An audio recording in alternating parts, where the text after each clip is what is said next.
Update sa lagay ng panahon.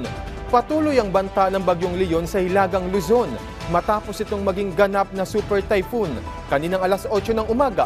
Sa datos ng Pag-asa, namataan ang sentro ng bagyo 350 kilometers sa silangan ng Kalayan, Cagayan at kumikilos ng Pakanluran, Hilagang Kanluran sa bilis na 10 kilometers per hour. May lakas ito ng hangin na 185 kilometers per hour at bugsong 230 kilometers per hour. Nakataas ang signal number 3 sa ilang lugar sa Luzon, kabilang ang Batanes, eastern portion ng Babuyan Island at northeastern portion ng mainland Cagayan.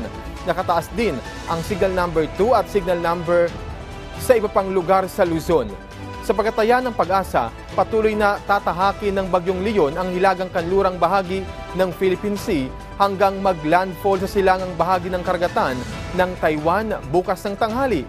Pinakamalapit ito sa lalawigan ng Batanes simula mamayang gabi hanggang bukas ng umaga at hindi rin inaalis ang posibilidad na mag-landfall ito sa Batanes.